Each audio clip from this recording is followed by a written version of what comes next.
Shalom, selamat malam para Bapak, Ibu, Saudara-saudari sekalian.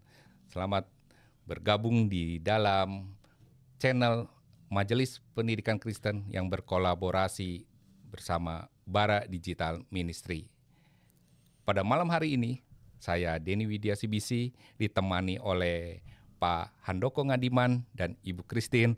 Kami akan membahas mengenai pernikahan kuat, pelayanan kuat. Sebelum kami masuk dalam materi diskusi pada malam hari ini, kita akan berdoa dulu. Saya akan pimpin doa, Pak. Ya. Terima kasih Tuhan buat anugerah Tuhan.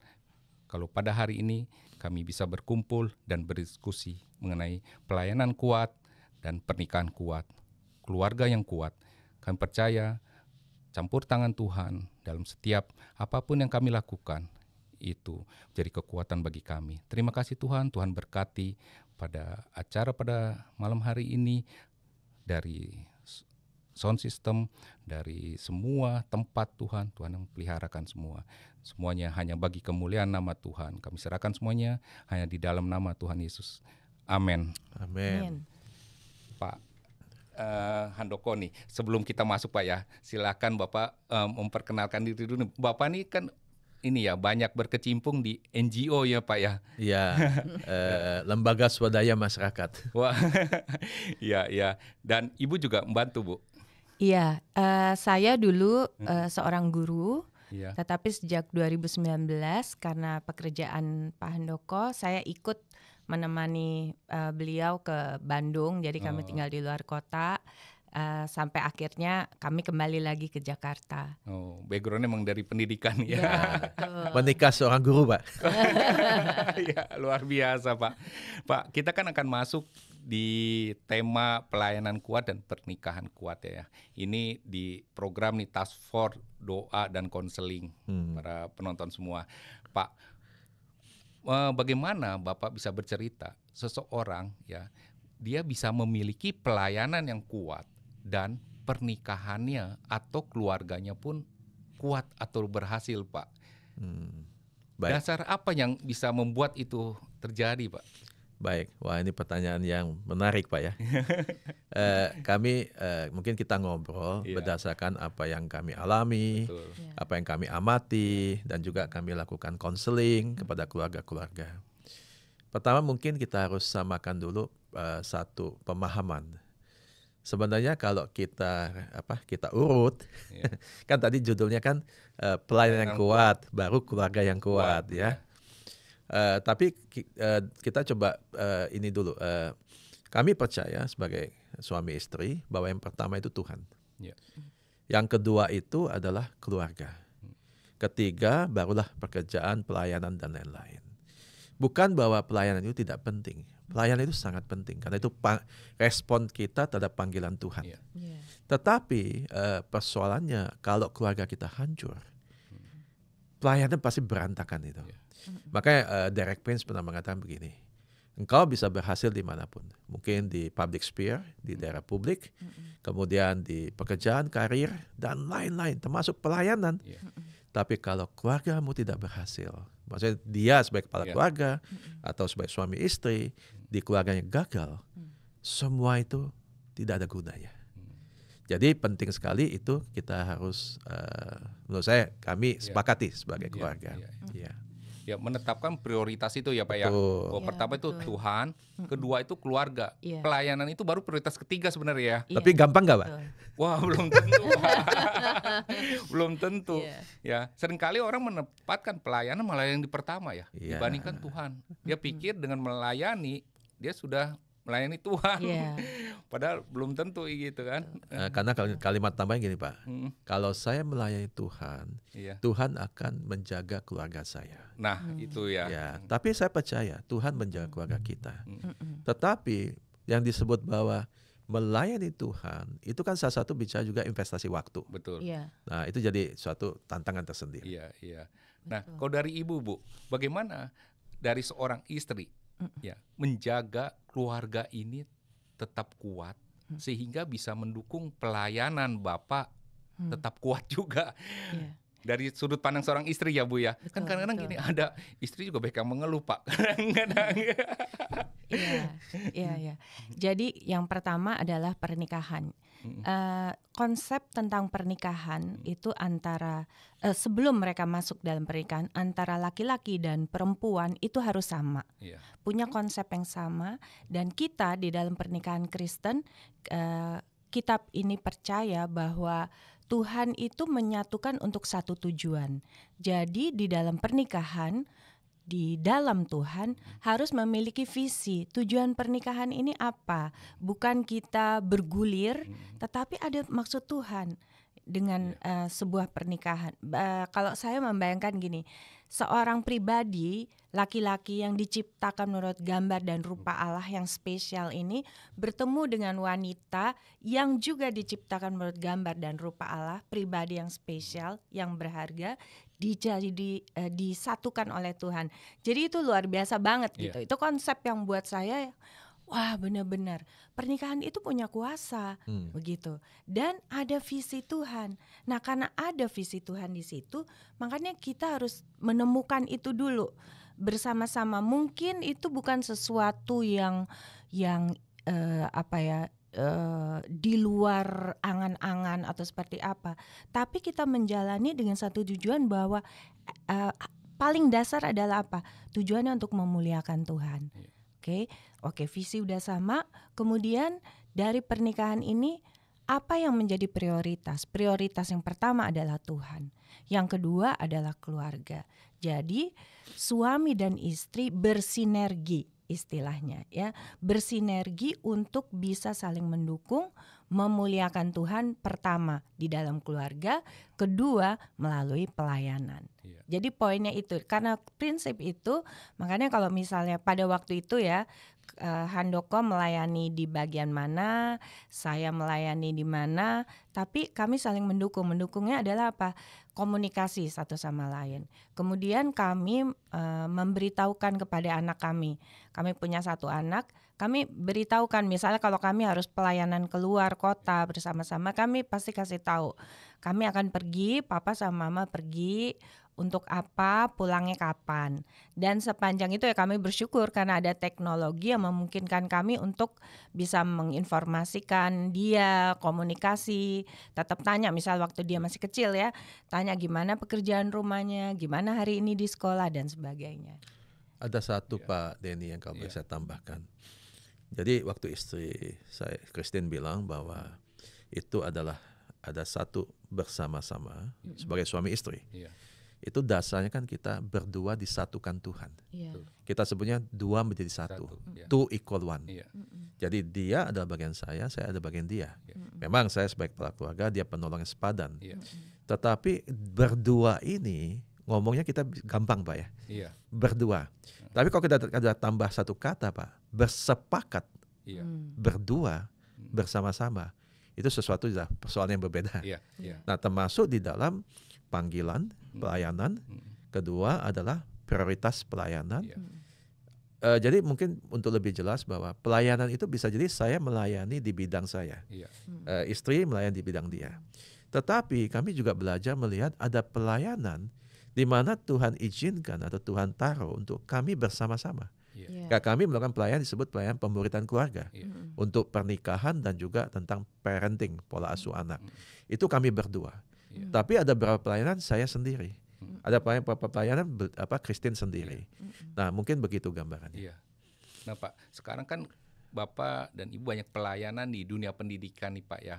Salah satunya. Ya dunia pendidikan, karena kita mau masuk ke inilah lebih ke dunia pendidikan ini pelayanannya. Nah bagaimana Bapak menemukan banyak misalnya guru-guru dalam pelayanan yang Bapak lakukan. Nah guru-guru ini apakah Bapak melihatnya ya, mereka sudah menerapkan prioritas itu nggak dalam mereka, dalam diri mereka itu Pak, guru-guru tersebut? Ini guru-guru yang sudah punya keluarga ya? Iya, guru-guru yang sudah punya keluarga Pak. Kebetulan kami diizinkan Tuhan untuk melakukan pelayanan tentang parenting. Jadi kalau kami ke daerah bersama MPK dengan melalui Task Force 3T, kami kalau malamnya kami bawain tentang sesi parenting. Iya. Nah, di dalam sesi-sesi itu kami banyak mendengar Iya. tentang tantangan, keberhasilan, Iya. juga hal-hal yang lain. Bukan hanya guru, tapi Iya. orang tua murid tua. yang diundang. Iya. Nah, kalau kita melihat begitu, saya melihat yang pertama adalah gini. Tantangan guru yang pertama adalah panggilan dia sebagai seorang guru, pendidik. Iya. Menurut saya itu satu tantangan tersendiri. Iya. Dan kami menemukan banyak di lapangan bahwa persoalan mereka adalah gaji, Iya. juga bicara tentang fasilitas dan semua keterbatasan lain. Tetapi kami melihat bahwa kalau dia punya panggilan yang jelas, Iya. itu berbeda sekali Hmm. dengan orang yang melakukan sebagai profesi. Oh. Atau mungkin maaf ngomong menunggu pekerjaan yang lain. Iya. Iya. Itu satu, Pak. Iya. Nah, yang kedua, kalau dia punya kejelasan dalam visi Allah tentang keluarga, dia akan berbeda sekali melihat konsep dalam mendidik anak-anak. Sambil contoh begini, Iya. kita akan melihat bahwa dikatakan kan muridkanlah, Iya. ya kan? Betul. Amanat agung. Agung. Muridkanlah itu kalau di sekolah, menurut saya, bagaimana anak-anak itu bisa mengenal Kristus sebagai juru selamat, bagaimana anak-anak itu bisa menemukan potensi mereka, seperti yang Tuhan sudah taruh dalam hidup mereka, dan juga bagaimana untuk menghidupi panggilan di dalam setiap jenjang pendidikan. Itu kalau udah begitu, Pak, dia akan melihat bahwa sekolah itu menjadi ladang yang Tuhan percayakan yang luar biasa. Bapak Ibu, Bapak kita bayangin, Pak, ya. SD itu 6 tahun, Pak. Iya. Artinya seorang guru atau kepala sekolah mendapat kesempatan. Iya. 6 tahun, Pak. Betul. Iya. Belum lagi SMP 3 tahun, SMA-nya 3 tahun. Atau namanya sekarang bukan SD, SMP, SMA lagi ya. Kelas langsung 12 Ya, 12 sampai ya. 12 tahun. Tapi itu ladang di mana siswa itu ada di sekolah, Pak. Iya. Nah, kalau dia sudah dia melihat itu sebagai ladangnya Tuhan, cara dia merespon, mengambil komitmen dan juga mendidik anak-anak siswa itu akan berbeda sekali, Pak. Ya. Kalau saya Iya. melihat begini, kita tidak bisa membagikan sesuatu yang kita nggak punya. Betul. Jadi kalau seorang guru tidak punya misalnya nilai kedisiplinan Iya. di dalam dirinya, dia nggak akan bisa bagikan itu. Kenapa? Karena dia kadang-kadang gini, kita tidak sadar, karena saya guru ya, kita nggak sadar bahwa sebetulnya gini, murid kita itu bukan mendengar apa yang kita katakan, tapi dia melihat apa yang kita lakukan. Jadi guru harus jadi role model ya harusnya. Betul sekali. Teladan. Iya, Ya, teladan. dan teladan itu gini, kalau buat saya itu kita nggak bisa istilahnya fake tuh kita nggak bisa Pura-pura lah ya. pura-pura atau palsukan Palsukan, gitu.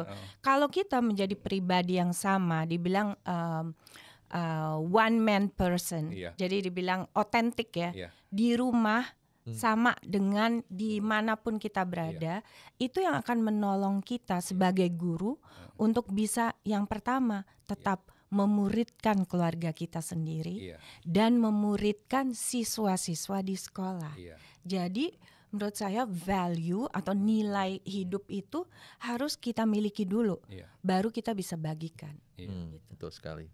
Guru Betul, seperti luar itu. biasa. Memang harus jadi teladan sih gurunya, karena banyak sekali guru hanya menyampaikan karena mungkin panggilannya itu tadi Pak, bukan Iya. berupa benar-benar hanya ya menunggu waktu Iya, ya betul.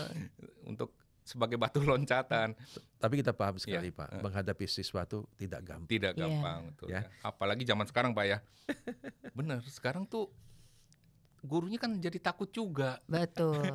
Betul, Banyak Pak. kasus kan guru malah diperkarakan. Iya. Ya kan? Iya. Bukan juga ada beberapa di tempat-tempat tertentu Iya. jiwanya terancam, Pak. Terancam ya.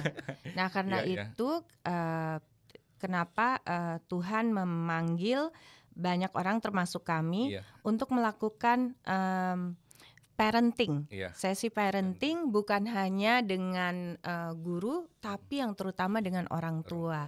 Karena untuk zaman saat ini ya, kita perlu kolaborasi. Jadi sekolah itu kan sebuah komunitas. Iya. Dia perlu ada kolaborasi. Di dalamnya itu ada siapa sebetulnya? Ada orang tua Iya. yang menjadi otoritas utama dari anak. Iya. Jadi kita perlu kolaborasi dengan orang tua, menyamakan Iya. nilai atau persepsi untuk kita sama-sama mendidik anak, karena sebetulnya tanggung jawab utama mendidik anak tuh ada di tangan orang tua. Orang tua. Iya, betul. guru itu partnernya Oke. gitu. Nah, mungkin saya agak masuk lebih bawah dikit. Iya. Sesuai dengan judul, Pak ya. Mm-mm. Jadi kalau guru, pendidik Mm-mm. secara umum ya, Iya. kalau dia di rumahnya, dia tidak menghidupi karakternya, Betul. panggilannya dan lain. Waktu dia di sekolah, Pak, Mm-mm. sulit sekali. Sulit. Iya. Dia untuk jadi teladan Iya. dan juga menghidupi visi misi pendidikan Iya. melalui ladang yang Tuhan sudah sediakan. Iya. Nah, sekarang kan gini Pak, guru ini mungkin ya, saya nggak tahu ya, tapi secara kasat mata melihat bahwa guru ini lebih banyak wanita saat ini. Iya, Ya, betul. nggak tahu sih ya. Tapi Ya. lihat kita kasat mata, kalau saya berkunjung ke sekolah-sekolah, lebih banyak guru wanita. Nah, ini kan sebagai wanita karir. Nah, bagaimana nanti mereka itu bisa menjaga keluarganya? Kan gini, jangan sampai kan mereka mengajari sekolah kepada siswa, tapi ya keluarganya ini nanti berantakan Iya, nih anaknya. Jadi guru itu nggak menjadi teladan juga bagi siswanya kan. Nah, bagaimana Pak? Dan Ibu ya, bagaimana bisa ada tips nggak? Bagaimana ketika dia sebagai seorang wanita karir jadi guru karirnya, tapi keluarganya ini juga dapat keluarga yang harmonis, keluarga yang benar-benar dalam kasih Tuhan, menjadi guru ini bisa menjadi teladan di sana. Saya as a friend dulu. Ya. Iya, jadi itu kembali lagi Pak kepada prinsip awal yang tadi kita bicarakan tentang pernikahan. Awalnya adalah sebuah pernikahan. Apapun yang menjadi profesi dari pasangan suami istri, mulainya harus dari sebuah pernikahan. Mereka punya kesepakatan apa di dalam pernikahan itu? Apakah istrinya akan bekerja untuk selama waktu tertentu, pada jam tertentu, lalu suaminya bekerja pada jam yang tertentu, lalu bagaimana mereka mengelola keluarga? Yang pertama harus disepakati adalah hal itu. Setiap orang pasti perlu uang, betul kan? Tetapi yang utama bukan uang itu. Yang utama adalah kesepakatan di dalam keluarga. Saya ingat ini karena mertua kami tinggal bersama-sama dengan kami, mertua saya. Mertua saya bilang ada sebuah pepatah Cina yang mengatakan kalau suami dan istri itu bersepakat, rejeki datang. Gitu. Istilahnya rejeki itu akan mengikuti suami istri yang bersepakat. Jadi memang harus mulai dalam satu kesepakatan. Lalu bagaimana dia akan mengelola rumah itu. Makanya penting sekali menjadi pribadi yang sama di luar dan di dalam. Ketika kita ada di dalam keluarga, ya sama. Jadi pribadi yang sama, betul. Ya, mengelola itu tidak bisa dilakukan hanya oleh wanita atau istri, tapi bersama-sama dengan suami. Itu kan yang dibilang sinergi. Itu kan sinergi nih seperti tangan begini, ya, saling melengkapi satu sama lain. Nah, itu yang akan menolong ketika seorang guru perempuan bersepakat dengan suaminya sebagai laki-laki apa yang akan mereka lakukan untuk keluarga mereka, membuat kesepakatan apa yang mereka buat, jadwal di dalam rumah. Misalnya kami dulu buat jadwal, jadi nanti pulang kami akan lakukan begini, anak kami sama-sama sepakat dengan dia lakukan begini. Nah, kita tinggal ikutin aja itu jadwalnya, dan itu sebenarnya lebih enak gitu. Karena memang begini, tidak pernah ada profesi yang sempurna. Tetapi ketika kita saling melengkapi, itu yang akan menolong, dan kehadiran Tuhan itu yang akan menyempurnakan segala sesuatu. Kalau tanggung jawab mendidik anak ini tanggung jawab berdua ya. Betul, bukan Pak. hanya seorang istri, tapi Iya. suami pun harus ikut ya Pak. Betul. Bu ya. Betul. Ya Pak, silakan Pak. Kalau saya ingat dua kata. Satu sinergi. Tadi Christine juga sampaikan. Yang kedua waktu. Nah, bicara sinergi, kita kan sudah pernah naik sepeda semua ya. Atau naik motor atau mobil ya. Mau nggak kita dikasih dikasih deh motor atau harganya setengah harga deh. Tapi cuma ada gas tidak ada rem. Nggak mau kan? Kita nggak akan pernah mau kan? Beli apapun setengah harga pun atau dikasih gratis pun belum mau. Kan membahayakan nyawa kita. Nah, Tuhan memberikan kita suami atau istri itu yang sepadan. Banyak orang salah mencari suami istri yang persis sama dengan dia. Nah, Saya selalu bilang bercanda, kawin aja sama diri sendiri. iya. Tapi persoalan dengan perbedaan Iya. itu suatu kekayaan Iya. Betul. atau suatu juga resiko untuk keributan, Iya. perselisihan, Iya. perbedaan pendapat. Iya. Nah, seringkali iblis itu menggunakan perbedaan itu Mm.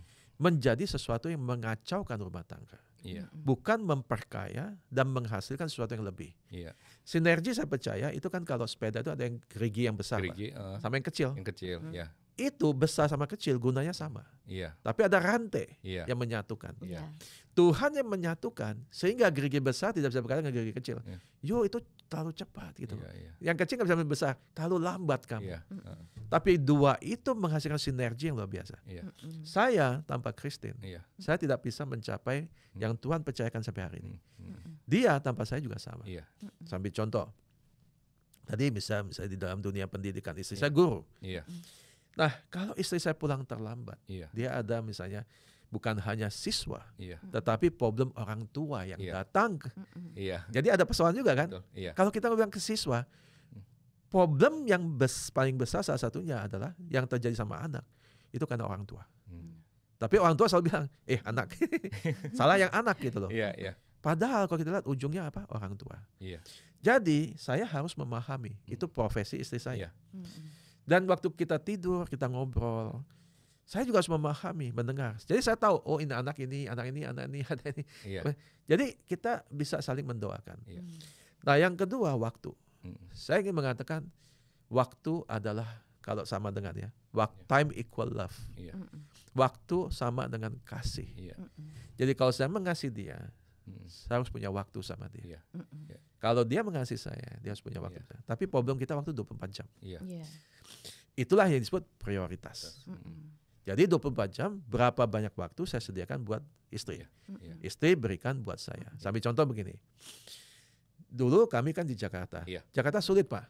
Iya. Semua sibuk. Sibuk. Iya, jalanan macet. Macet. Iya. Iya. Itu bisa jadi salah satu faktor Iya. bilang, aduh, kita dengar misalnya, kenapa bercerai? Mm. Tidak ada waktu ketemu. Iya. Padahal sebelum menikah kalau pacaran Iya. selalu ada waktu kan. Nah, akhirnya kita sepakat Iya. kita ketemu di tengah. Iya. Kita masih dating sampai hari ini Iya. Pak. Masih pacaran sampai hari Iya. ini. Kalau saya pergi perjalanan jauh Pak ya, Iya. saya bilang kalau kita ada uang, yuk sama-sama. Iya. Kalau saya pergi yang time zone-nya beda, waktu itu yang beda, Mm. sebelum saya pulang, saya WA, Tin kamu mau kemana? Iya. Pulang saya capek Pak. Iya. Tapi saya sediakan waktu. Istri saya tuh suka pergi-pergi. Iya. Jadi saya pulang mendarat ke rumah, saya walaupun capek, Iya. saya sediakan waktu buat istri saya. Iya. Ini ada bercanda gini Pak. Misalnya laki-laki kerja, Iya. istri nggak kerja. Iya. Suami pulang kerja capek, mau di mana? Iya. Di rumah. Rumah. Nggak mau keluar rumah kan? Iya. Mau me time, Iya. lihat TV lah, apalah. Iya.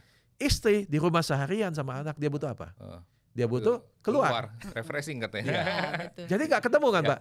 Suami mau di rumah, istri mau keluar. Iya. Itulah yang menyebabkan menjadi perselisihan. Iya. Iya. Contohnya begitu Pak, saudara. Iya. Iya. Nah Pak, kemudian sekarang kembali ke peran guru nih Pak ya. Bagaimana sekarang kita lihat peran sekolah untuk menghadapi guru-guru yang mengalami pergumulan dengan keluarga mereka, sehingga pelayanan mereka sebagai seorang guru itu tetap bisa berjalan Pak, ya kan? Kan banyak, mungkin Bapak nggak tahu, Bapak kan banyak berkecimpung di ini Pak ya, menghadapi, ada nggak guru-guru yang mengalami pergumulan di pelayanan di sekolah mereka, kemudian juga mereka mengalami pergumulan di rumah tangga mereka. Nah, bagaimana Pak saran buat mereka ini? Ya, ini sesuai judul nih Pak. Iya. Saya percaya ada perlu seorang menjadi gembala yang baik. Iya. Dan dalam konteks sekolah, menurut saya Iya. kepala sekolah ya, Iya. kemudian pemimpin-pemimpin bidang, dan juga orang-orang yang mungkin bisa jadi konselor, Iya. mendampingi. Sekolah Kristen itu menurut saya salah satu yang jangan sampai tikus mati di lumbung Lumbung padi. padi. Iya. Kenapa? Kita banyak saat teduh, devosi pagi sampai malam, doa pagi, doa malam, dan sore dan lain-lain. Tapi kita jangan sampai semua itu dilakukan karena tugas. Iya. Nah, salah satu yang saya sarankan dan menurut saya mungkin ini bisa salah satu contoh atau alternatif. Iya. Pemimpin di sekolah tidak melihat ini sebagai tugas. Iya. Jadi dia harus mengenal domba-dombanya. Nah, kadang-kadang kita bilang urusan sekolah aja udah pusing, Iya. apalagi mengenal di lapangan. Sampai contoh begini, Iya. saya memimpin organisasi. Iya. Yang saya lakukan pertama saya masuk adalah saya mengundang suami istri dan anak-anak mereka ketemu. Iya. Sama saya sama Kristen. Keluarga. Iya. Betul. Kenapa? Saya ingin mengenal mereka. Iya. Iya. Bukan mau menyelidiki, bukan. Iya. Tapi Bukan kepo lah bukan ya. kepo. Iya.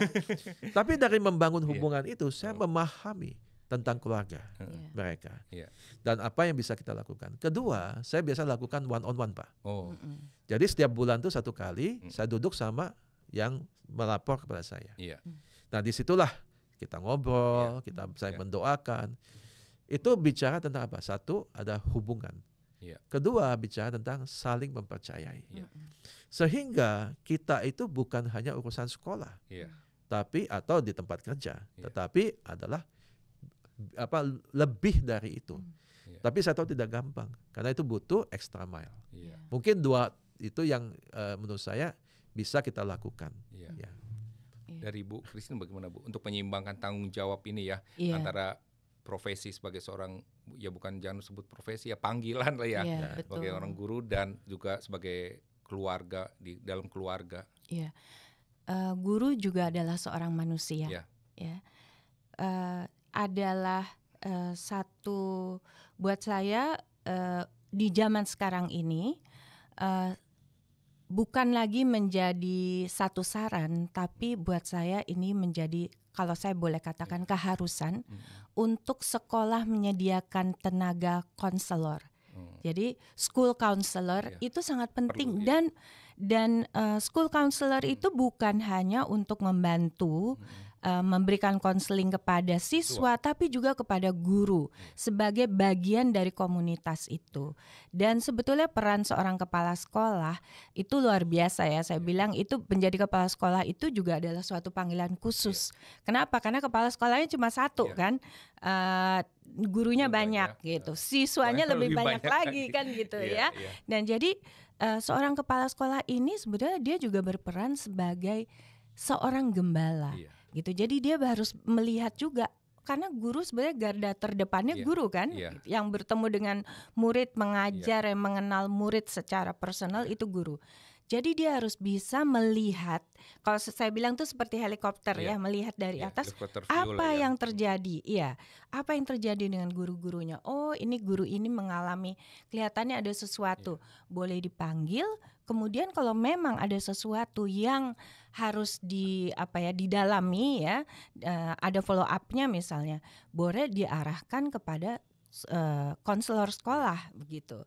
Karena kenapa? Karena guru juga memiliki sebagai manusia dia juga perlu ada bagian-bagian dalam kehidupannya yang juga menjadi masalah misalnya.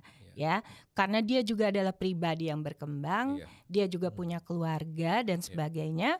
Berarti harus ada orang yang memperhatikan guru secara khusus. Dan salah satunya adalah konselor sekolah, bekerja sama dengan kepala sekolah. Luar biasa ini. Ya, yang sekarang mungkin banyak orang yang nggak terpikirkan itu ya, hanya lebih ke siswa ya kan, lebih siswa. Padahal guru sebagai seorang pribadi pun perlu. Betul itu ya. Kalau gurunya gagal atau mengalami persoalan, pasti berakibat ke siswa. Berimbas ke siswa juga ya. Ya memang ini yang harus dihadapin ya. Jadi sekolah perlu menyiapkan juga konselor buat para guru ya. Nah Pak, sebelum kita menutup, closing statement dari Pak Handoko dan Ibu Christine Pak buat para pendengar kita. Saya pribadi sangat menghargai peran seorang pendidik. Bukan karena istri saya guru. Di Task Force 3T saya turun ke lapangan, saya lihat ya begitu banyak tantangan mereka hadapi.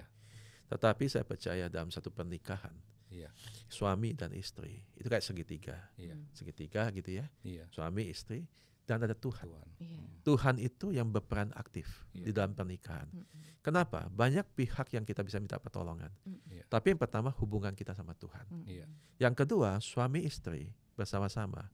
Hubungan kita bersama Tuhan, Iya. karena dua sudah menjadi satu. Iya. Ya menurut saya itu yang harus benar-benar dijaga, diperkuat. Iya. Sehingga itulah yang menjadi suatu energi yang sangat kuat. Suatu kekuatan yang luar biasa dan juga sinergi yang luar biasa untuk kita bisa merespon pelayanan-pelayanan panggilan yang Tuhan percayakan. Iya. Dimulai dari saya, istri, dan juga kami Iya. sebagai dua yang menjadi satu. Ya, silakan Bu. Iya, pernikahan itu adalah sebuah anugerah Iya. dari Tuhan. Pernikahan memiliki visi di dalam Tuhan.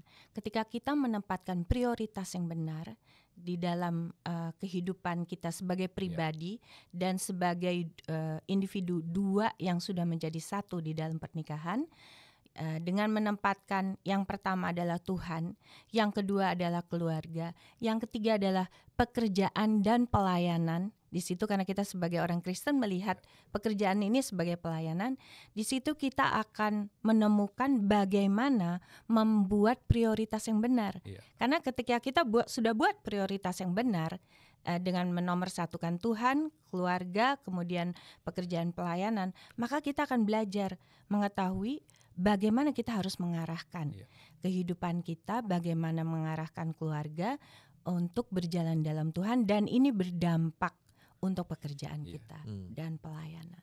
Terima kasih Pak Handoko dan Ibu Christine, para penonton sekalian. Jadi kalian tuh para Bapak Ibu sekalian harus menetapkan prioritas ya untuk terciptanya bisa pelayanan yang kuat dan pernikahan juga kuat, keluarga juga bisa harmonis.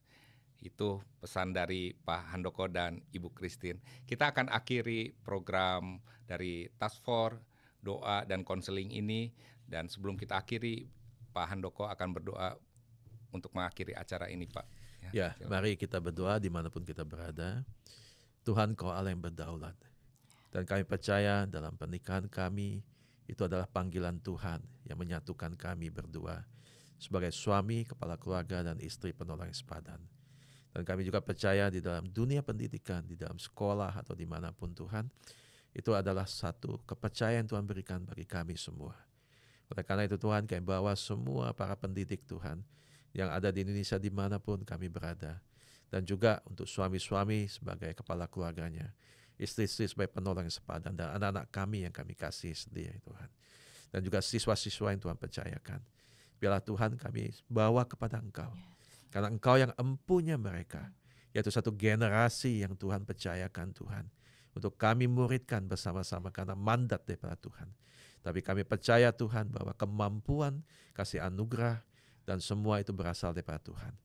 Biarlah Tuhan berkat itu mengalir bagi kami semua. Sehingga kami bisa melakukan mandat ini Tuhan. Dengan kerendahan hati, takut akan Tuhan dan mengasihi Engkau lebih dari segalanya. Kami ucap syukur, terima kasih Tuhan. Dalam nama Yesus kami berdoa. Amin. Amin. Terima kasih Pak Handoko, Terima kasih. Christine. Sama-sama.